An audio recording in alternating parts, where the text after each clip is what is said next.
Good afternoon, everyone. This is Nithin Ramachandra from the Nithin Sports Rush. Happy Monday. I hope everyone had a great weekend. We're 10 more days till Christmas, man. I can't believe it. And we're almost to the new year. And I brought you guys a really special guest today. Um, before I introduce him, I just want to say thank you, everyone, for all the support over the years here with the show and the stuff I do in the industry. I'm grateful to be in this position. So I just want to say that. But I want to introduce a really special guest. Everybody knows him in the acting business, and his name is John Minch. He acted in a various of movies, shows like Criminal Minds, Little Big League, A Recipe of Redemption, Beyond Borders, you name it, Moneyball, all the main movies. And man, actually, I'll tell you a funny story. He actually found my page first. I'm the one who usually find pages, but apparently, I guess he found my page and reached out to me and I'm honored that he reached out. He liked one of my posts with Lawrence Taylor. Yeah, we did an event with Lawrence Taylor, so he must have saw that and liked it and saw my page. And you never know about what this networking business can do for you. And man, meet amazing people. And I told my parents that John Minch reached out to me, and they go, "What? Oh my God!" My mom knows you from Criminal Minds, and man, they used to watch. They watched that show a lot, and I'm grateful to have you on the show. Welcome to the family, John. And man, this is truly an honor, and I can't wait to learn more about your story. And I'm sure you did a lot of interviews throughout your career too. So, John, welcome to the show. Welcome to the family. And how are you and your family doing? Obviously, we're coming up to the holidays, and a lot of big things happening here.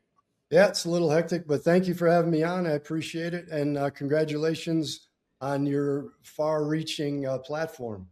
I mean, you have so many different things going on, and so many great stuff out there. So, congratulations on all that, and I appreciate you having me on. It's an honor to be on with you. Oh, thank you so much. And I'm sure you can attest to this. And I always tell people, in order to succeed in our business, you got to continue networking with the right people and having the right mentors, which I have. And I'm sure you have a lot of mentors, which we'll get to. And the key to success, especially in your business and our business, is to network with the right people. That's why I always tell people. Right, and keep pushing. Never quit. Like they say, if you quit, then you'll never have a chance. So just got to keep at it. And, I just try to do every little thing I can and just keep moving forward. Yeah, before we get to your career, I'm sure you heard the news last night, devastating news with Rob Renner and his wife Michelle, and I just want to get to that.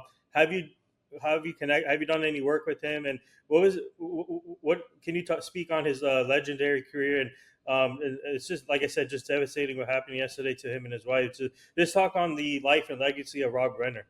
Right. Well, first condolences to the family and friends. I mean, this is a terrible thing that happened. So, you can't. Words aren't going to do much good, but we're thinking of them and keeping them in our prayers. But he was actually a founding partner of Castle Rock Films, which Little Big League was one of the films that they produced. So this was back a little while ago. But he worked with the Scheinmans, Andy Scheinman, Adam Scheinman, and another Martin. I forget his last name, but that's where I got to know Andy and Adam.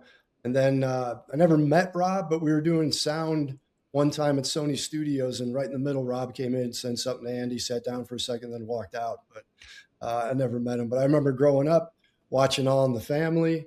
I mean, when we were little, that was a big night. Everybody watched All in the Family. And then, he's got quite an array of movies and accomplishments. A Few Good Men, When Harry Met Sally. I mean, on and on. So he's done some great work. His father has done great work. I was a big fan of the Ocean's movies that he was in. So it's really a tragic thing that happened and a huge loss for the entertainment industry and, his family. But everyone, a lot of other people are affected. Yeah, and well said. And it's a crazy world out there. But my prayers and thoughts are with his family and friends, with his wife, and obviously Rob will definitely dedicate the show to him and his family. And what a great guy! Obviously, legend in the movie business and entertainment business. So I just want to get that out there. But how did John Minch get into acting? And did you play sports growing up, or what was your calling call when it came to acting? Well, I grew up in Euclid, Ohio, just east of Cleveland. So, we got all 4 seasons. So whatever the season one that was, that's what my brother and I were doing. Yeah. Football season, we're out in the street kicking the football. Hockey, we were out there with sticks. Didn't matter what the weather was. We'd shovel the driveway to play basketball. So, we hit everything there was. But my focus mainly was on baseball. Mhm. So I got a scholarship to Ohio State, got Wow. drafted by the Oakland Athletics, Oh. played with them for about 4 years, was with Milwaukee and Cleveland for a little bit, and then moved out to California. A buddy of mine was a comedian, Chuck Booms. Mhm. So I hung out with him on his couch and trying to figure out what I was going to do for the rest of my life. But he had a friend in the building that worked for an advertising agency. And we would play basketball with him every now and then. And he said, "Hey, we're having a audition for an Asics basketball commercial. Why don't you come down and, bring a ball?" And so I did, dribbled around a little bit. They said, "Oh, that's great. Why don't you work on the commercial?" I thought, man, these people are easily amused, but, I'll do it. So while I was doing it, they said, we're going to do a print job too. Why don't you do that? So did that. And right in the middle of that, the art director came up and said, "Hey, you got a good look. Do you do this all the time?" I was like, "No." He goes, "You ever think about it?" I was like, "No." He goes, "Maybe you should." So I kind of, got into it, found an agent, and one thing led to another, and it kept growing. And, I just went with the flow and did the best I could. And, it just kind of, 35 years later, here we are. So, Wow. Yeah. Speaking of playing, obviously you see kids these days playing multiple sports, and just talk about the obviously sports were different back in the day when you guys were growing up. But just for you, just talk about for you playing sports in that time period, and obviously getting the opportunity to play basketball or baseball, even baseball and all these sports, football, basketball. What was that like for you growing up with that? And also take us through the process of um, getting the opportunity to even get drafted to a team like that. yeah. Well, in Ohio, I mean, not like New York, you don't have too many Yeah. good weather days. If we played like 20 games this summer, that was a lot. Mm. So we were kind of behind in that. And back then there wasn't, it was just somebody's dad coaching, which was amazing and unbelievably nice and helpful. But technically wise, it was just, here's the ball, let's go out and throw it around and let's hit a little bit. There wasn't really any technical coaching. In fact, I never got any technical coaching until I was in college. So, growing up, my brother was the bat boy for the Cleveland Indians. He won a contest. And so I was down there helping him out and, hanging out in the clubhouse with all the players and everybody. So I kind of got into things that way. Went to spring training one time in Tucson for about a week. So, there were opportunities for me to play, and I just wouldn't quit. I mean, if there was nobody to play with, I'd throw a ball off the wall and do something, or try to hit pop-ups to myself, or whatever I could to do something, because I knew I wanted to play baseball. It was just a matter of trying to figure out how to get in enough work to do it. So I did well enough in high school, and Ohio State people saw me. I think the summer before, I was playing on a summer team against one of their coaches, Yeah. and I had a good at bat and a good game. So then my senior year, after our last game, they were there, offered scholarship, went to Ohio State, got some good coaching, made some good progress, and got drafted by the A's in the 14th round, and just kind of went from there. As soon as I got in with the A's, though, I got hurt and had a lot of injuries along the way, but I didn't, that kind of held me back from where I thought I could be. So Wow. it was quite an experience, and it was awesome, and I'm very thankful for it. But that kind of all got me to California and led me to the acting. Yeah. And speaking of what, if you don't mind me asking, what position did you play? Infield, outfield, or? Originally a catcher, and then they got me into playing first base and third base. Oh, cool. But yeah, natural positions a catcher. Yeah, nice.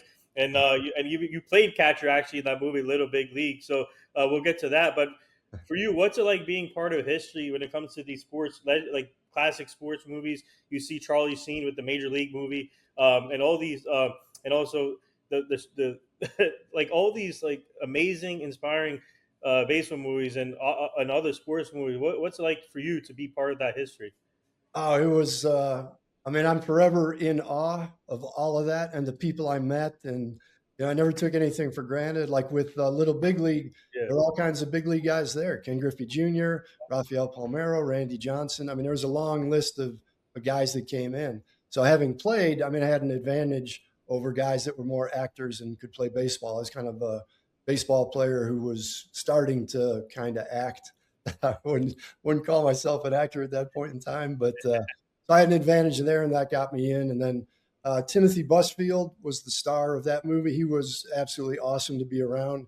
He was very helpful to, myself as a new guy. He would give us, little tips and little pointers. Just threw him out there. Nothing intrusive or too overbearing. I mean, he was just an awesome guy to be around. And at that point, he was just coming off a show. I think it was called 30 something. Mm-hmm. And his character was Elliot.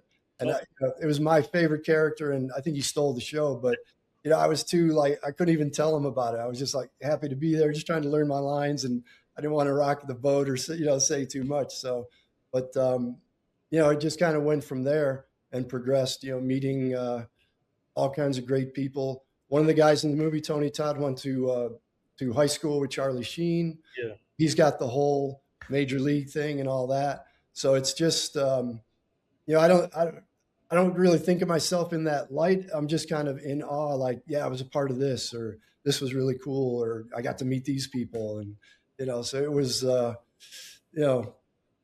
great period of my life. I mean, it still is, but I always appreciated it, never took anything for granted. And, was just kind of amazed at where I was and what I was doing.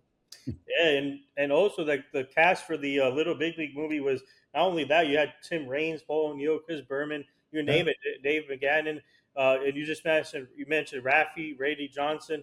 Speaking of Rafi, you're gonna like this. I actually interviewed him on my show 4 years ago. Rafi Palmaro, what a great guy, and we stay connected. And I did an event with him last year in New Jersey at one of those big car shows. And I got to chop it up with him again and get to see him again. He's really cool. It's great to work with. Rafi. Oh, yeah. He was awesome on Little Big League. I mean, he was kind of a quiet guy, but just to be around him and see how, what he did and how he did it, that whole experience was just unbelievable. Yeah. So for you, did you, when you got started, did you get started with your acting business during your playing career, or was it after your playing career? How did it get started for you when it came to acting?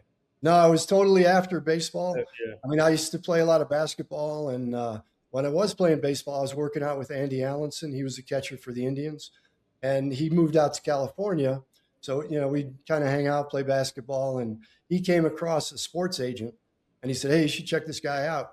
They do sports jobs and baseball jobs and stuff like this." So I got hooked in with Robbie Robinson and his crew, Players Talent and all that. And they just started sending me out for stuff. And, just kind of blindly fumbled my way through it. I remember my first commercial audition was for McDonald's, and they needed a baseball player. So it was a small room. So it's just a camera and the camera guy and me. And he goes, "All right, swing the bat." So he turned on the camera, swung the bat slipped out of my hands, went up, rattled around the ceiling. But I got a call back for it. Nothing broke. So on the callback, there's all the clients and the advertising people. So they said, "All right, we're going to have you swing again." And just before they said action, everybody got underneath the table. I didn't get the job, but it was, kind of a cool first experience, opened my eyes and, trying to figure out what I got to do to be successful. Yeah. And then obviously now you're part of a bunch of other commercials, and it's amazing to see all your career develop into this legendary career now. And speaking of, would you say playing baseball before acting? Would you say it made it easy for you getting ready for that Little Big League movie, and also you played a catcher when you were before acting, and that's your natural position too. Right. Yeah. I mean, baseball, even through high school, I went to an all boys Catholic high school. I mean, just the discipline, and you got to be on top of everything. Team wise, you have to work with different people. You're traveling around.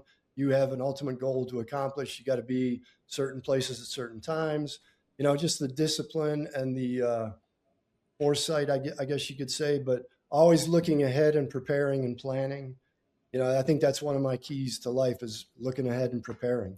What do I got to do today? What's going on tomorrow and the next day and all that stuff. But with sports and in high school, there was always that discipline. You got to do this at this time, this at this time. So it was easy for me to prepare for Little Big, especially on the baseball part. It was just kind of getting loose. I mean, I was in pretty good shape. So Yeah, and I'm just curious. A lot of people ask this question, like, how do you change characters in different movies? And for you, how did you go about that process when it came to like movies like Recipe of Redemption and also Criminal Minds, or so Beyond Borders and Moneyball, another baseball movie, a great movie too. I love that Oh, movie. yeah, So this yeah. just talk about the transition into changing characters for each movie. It's just putting myself in that position. Like if that was me, what would I do? Yeah, Trying to naturally use my actions and uh, very important is knowing the lines, knowing the script. I mean, if I get a script, I'm just going to read it over at least once every day, the entire script, so I know exactly what's going on. And the more I do that, I'll get a feel for the tone of the script, what they're trying to say, or what my character is trying to do, or how he's involved, or how I move the story forward. So for me, it's I got to know the lines. I got to know everybody else's lines. I got to be prepared. I can't go in there without 100%. Because in fact, on Recipe for Redemption, um, Bryant, the other actor, said, "Don't you get nervous?" I said, "If I don't know my lines, yeah, I'm nervous. But if I know my lines, I'm just trying to get in that mood where I can get out there and deliver them, to the best of my ability." And I told him, for me, it's kind of like if you're driving in a car on the freeway by yourself and you got some good tunes going, yeah, that feeling when you're driving, yep. a good tune after good tune. I said, I just try to put myself in that mode or that feeling and then get in there and be aware and do what I got to do. Pay attention to. It's more listening than anything else, and then the reaction. My lines just naturally will come out. Wow. Yeah, and speaking of training for a movie or getting ready for your particular role, can you talk about the day by day process and how actors and actresses go? Each person have their own obviously routine, and just talk about your routine and how do you get ready for that? Because sometimes you'll be on set for like hours getting ready, making sure the specific role is to perfection. So just talk about the day by day process of it. Well, it's reading the script and then trying to pull little things from the script. Like there'll be a description of, say, where the scene is and what's going on. There might be a word or two that are key to me. Hmm. And then what I always do is retype my lines and everything related to that. Because it's the way a script is written, it's kind of, for me, it's hard to understand it and break it down. But if I type it out, I got line, line, line. That's easy for me. I'll put it bigger and in a bigger font, and then I'll go off of that. I'll go back and forth from that to the script. And I got a shed in my backyard. Every night I would go out there and go over the lines and look them over, and just over and over and over every single night to prepare for that. And then I just worked on a First Christmas. It was just on ABC last week, but Kevin Costner Oh, was the main guy.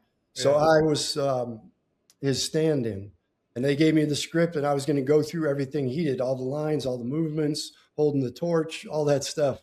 So what I did, I took each page of the script, flipped it over, retyped my lines on the computer bigger in a dark font, and then printed them on the back. Because I figured if I got to read these in low light without a prompter, I got to be ready. So, which was the case. They had a prompter, but a couple of times they didn't. So I had to go off the script, and the light was low, and luckily I was prepared. But again, preparation, looking ahead. For me, that's the key. Trying to figure out what's going to happen down the line and being prepared for that. Just about anything that could possibly happen. And that movie hasn't been is released now or No, the First Christmas, I think it was just a one-time special okay. last week on ABC. I think it was 2 hours. Wow. Yeah. What was it like working with Kevin Costner? We only crossed paths one time, Yeah, and I could see he was, kind of in the same boat, having trouble with the lines and whatnot. yeah. So, I mean, he was coming out to do his thing, so I was just like, "Hey, I retyped bigger font on if you want it," and he goes, "Oh, I got it." So I was like, I didn't want to bug him. I mean, he's out there Wow. getting ready to work, and so didn't really have any interaction with him. And I love the reason why I love all these like the take it back to sports movies. He did a great job with Draft Day, that movie, and Yeah, obviously everybody knows that what he did with the Field of Dreams, and also when he was pitching did that the Tiger when he was at the Tigers, that movie, and yeah. it's amazing to see all that all of you guys be part of that. And I want I to get worked on I uh, worked on that. I loved yeah, for the game. Mm-hmm. And I actually caught him in the bullpen. He's a pretty good pitcher. Oh You know, yeah. he's hypercritical of himself. It's like, dude, you're doing just fine. Just do what you do. But I was lucky to work on that as well. So Oh, that that's was pretty awesome. cool. Yeah.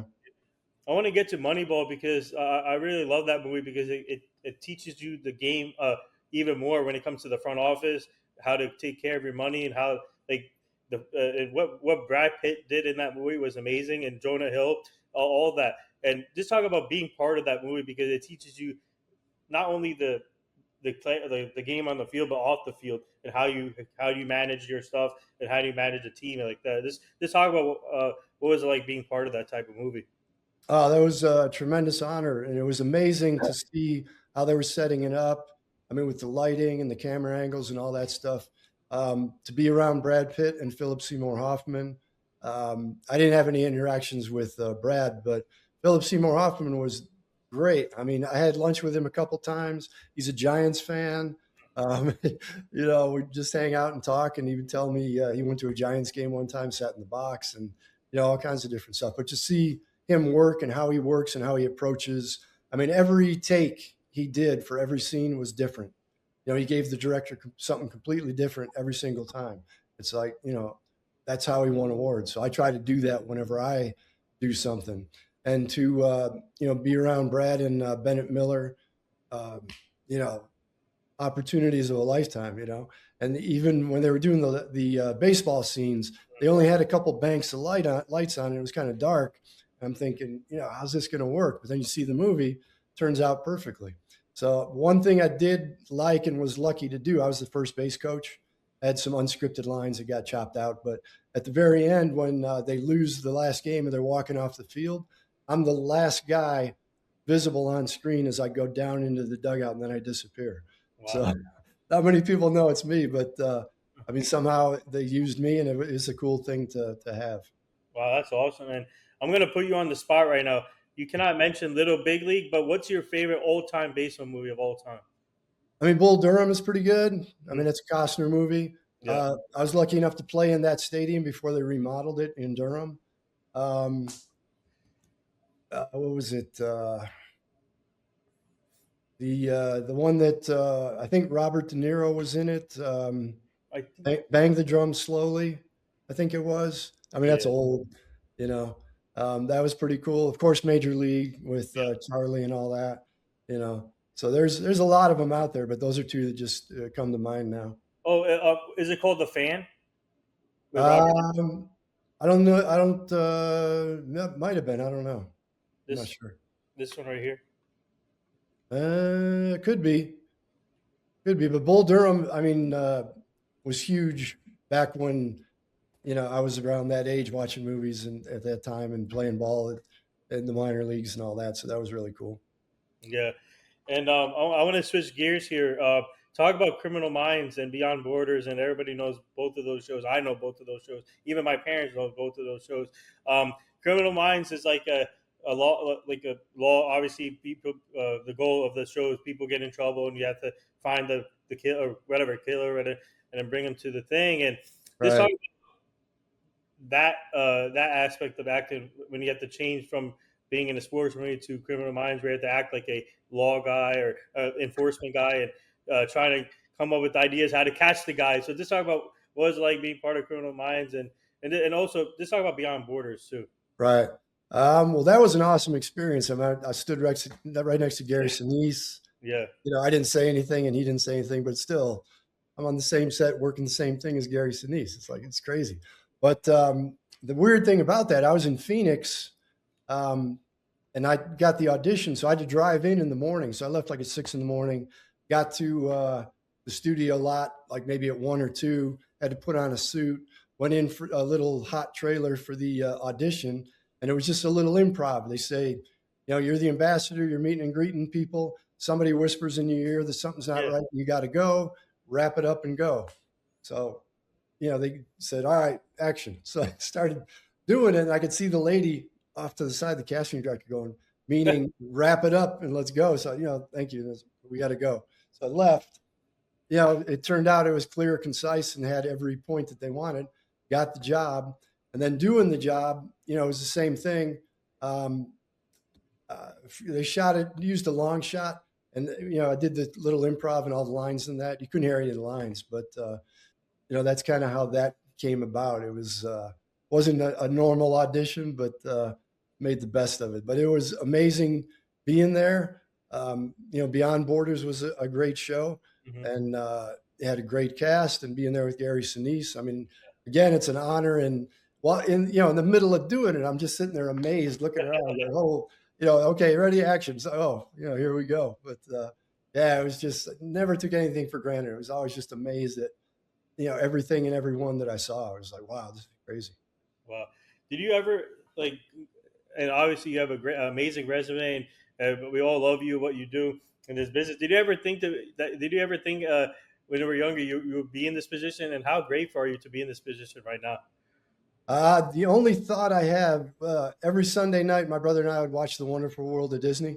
Yeah. Walt Disney and all that. So sometimes, I think it was in somewhere in the 70s, they would play little movies and stuff like that. And I was watching one and I thought, oh, that'd be cool to do that.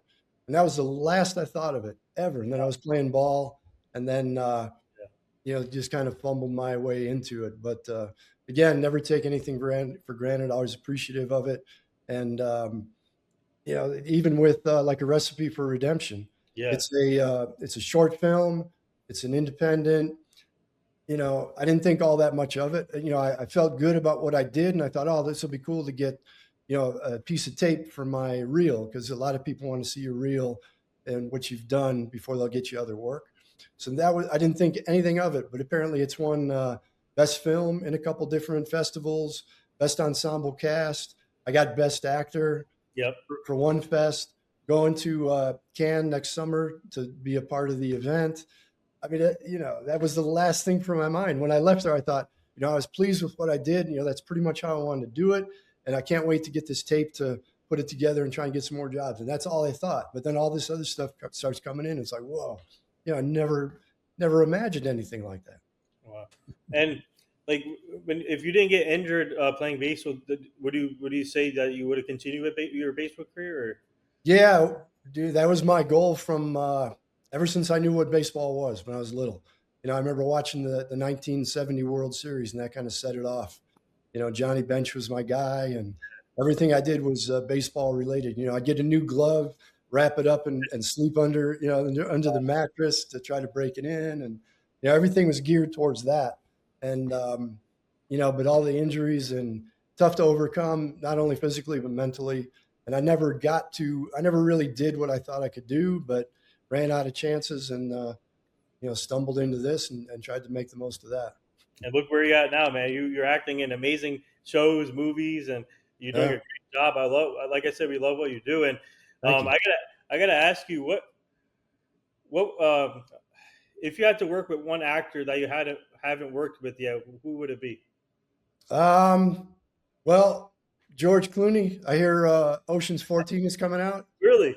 Yeah. Oh my God. Even just a little part, like one of my favorites from Ocean's 13, the guy that's in charge of the fountain in the hotel, something like that. Just a little something, a quick little interaction, even if it's, I get fired or, whatever, something. But it would be cool to even just submit a tape for something like that, to try to be a part of Ocean's 14. So if anybody from Ocean's 14 is watching, let's get John Minch in there. Come on, let's bring John Minch. Hey. I'm surprised George Clooney hasn't called you yet.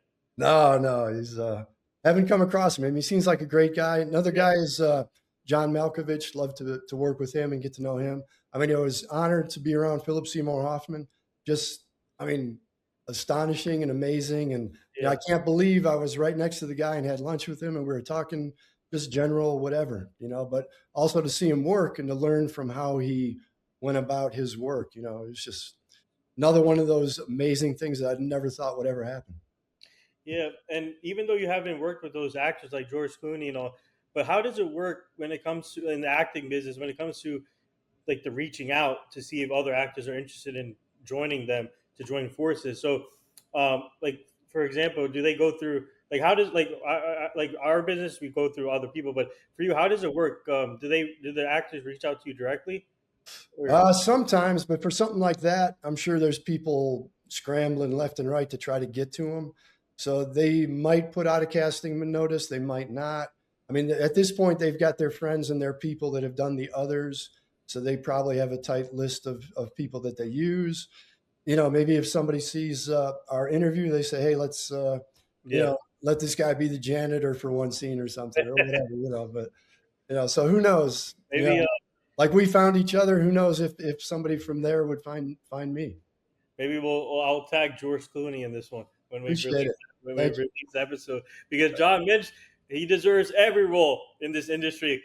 What he's done in his career, you deserve every role, in my opinion, because it's so special to be taught. I've talked to a lot of actors too, but not this gesture, but they do a great job too. But for you, I love talking about the families when it comes, because for example, like athletes, they sacrifice their playing time. They have to travel. They don't see their families till the all season, or they invite their families to. Sometimes the families can't make it to games, but they make it to the big games if they can make it to the World Series or championship games. So just talk about your family and how grateful are you to have their support from day one on what you're doing with your playing career, acting career, and just talk about your family. Oh man, that's everything. Yeah. I mean, my dad works 7 days a week, and I just found out. I saw a family friend last week, and he said, before your dad, they managed a roller skating rink because my mom's parents built it, so they managed it. But he said before your dad got into the skating rink, he was a ditch digger. Like, wow, that's heavy stuff. And with the skating rink, he worked 7 days a week, so he was always busting his butt for us. And then it was up to my mom to pretty much raise us. She took us to all our practices and games and did absolutely everything for us, washed uniforms. With school, she went over our schoolwork with us. She taught us how to be decent humans, how to be responsible, how to be respectful, how to take care of your business, how to honor your commitments. You just don't quit in the middle of something because you feel like it. If somebody gave us a gift or something, she made us sit down and write a thank you note. Oh. I mean, she killed herself for me and my brother. She did, she dedicated her life to us.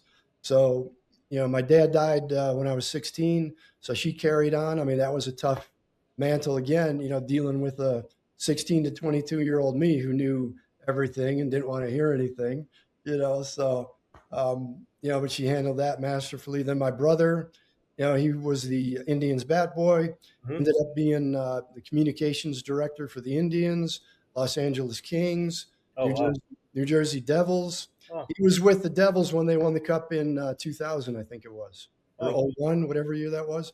He was the PR guy.